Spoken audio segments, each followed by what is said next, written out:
take everybody back, one step back, and maybe at a higher level, macro level, and looking at our project, the OLPC project as a whole. There are many different facets of this particular mission that we are running along. We have yesterday shared some of the deployments and activities we've done in the past few years in the different parts of Asia Pacific. That is a status that we know. We have also heard from some techniques, the advances in technology and in the OLPC XO involvement, evolution. So we know something is coming along, and there are lots of technical opportunities that we can improve upon from the XO1 that we have deployed earlier. But there are other facets. More importantly, the software and the contents, and in my mind, what's more important, how to continue to create a group of volunteers who is interested to contribute to this particular mission all along. So I also want to listen to all your thoughts on how we can get that continued. I know that in the OLPC Association right now, the software team is disbanded. But how do we get this continued in the volunteers world to continue to contribute to create the activities that we have been creating in the past few years? I'm a little bit concerned about that, how we can continue to get that done. Content is everything, because we're not talking about hardware, we're not talking about software. As Tony quite rightly pointed out, we're talking about content, because OLPC is not a hardware project. It's not a computer project, it's an education project. So how do you create educational contents continuously for the world of volunteers? Right? Of course, we also need the world of volunteers on the software creation to enable that content to be delivered. Right? And also from the funding point of view, this is mostly a charitable business that we're talking about.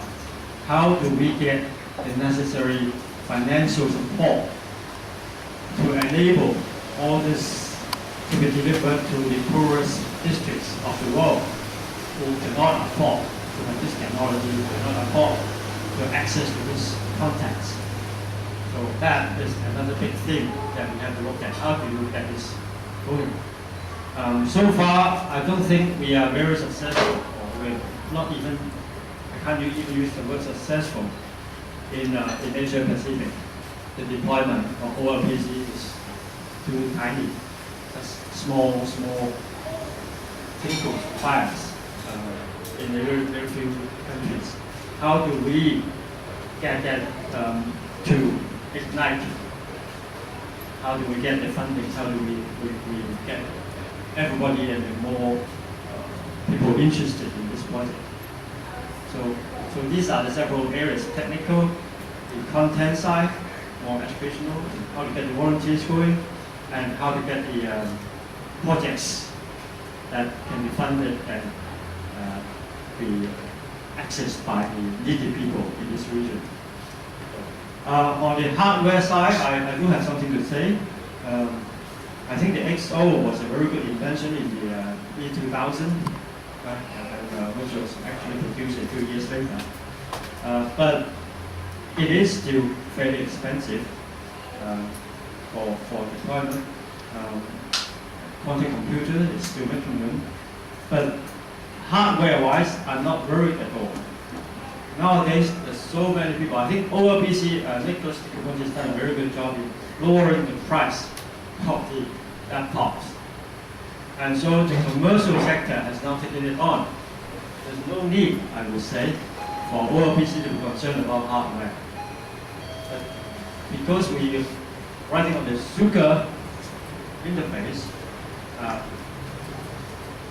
we still need to see how we can port Sugar onto the existing fairly inexpensive devices such as some of those totally just shown the Nexus 7, for example. It's not expensive. There are even cheaper Android tablets that's coming out in the order of much less than $100, $70.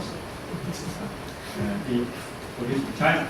So how can we make use of this new wave of devices that with the deployment a lot cheaper, maybe for the same amount of money, we can benefit 2 or 3 times more children with devices. So I had a chat with Walter yesterday. Of course, the final solution is to port Sugar into Android, but maybe also you can complement. That will take some time. Right? That will take some time. It's coming. It will take a little bit of time. In the meantime, though, Sugar can run very happily on many Linux-enabled devices. And a lot of these Android devices are Linux-enabled. We can happily run some Linux programs. So maybe later on today we can. Raymond is here. He has ported Sugar onto one very low-cost Android device for the me. So it is kind of working, but 1 or 2 glitches that have to fix. So that is one way forward of lowering the cost of deployment and enabling a lot of people who can use the local devices or locally available devices. The school server is, of course, a very important point, and also the content, Internet in a box is also very important for places. And we are also looking at some very simple devices that can convert the 3G signal into Wi-Fi. So it's a very slow Internet, but as I said yesterday, the slow Internet is 1 billion times much better than no Internet, right? Or a very remote mountainous area. So that is on the technical side.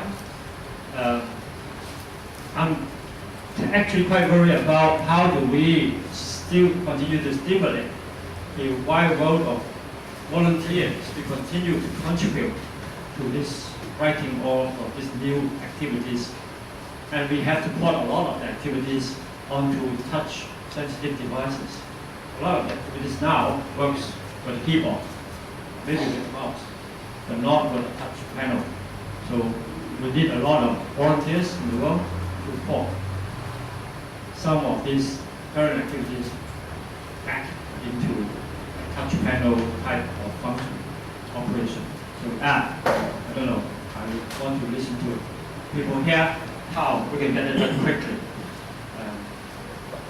Funding also, how we can do that. How do we want to do deployment in future? Continue this small tiny 50, 100 tablet deployments or what?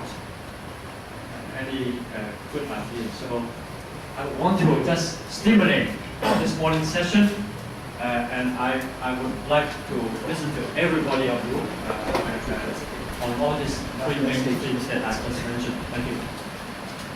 Okay.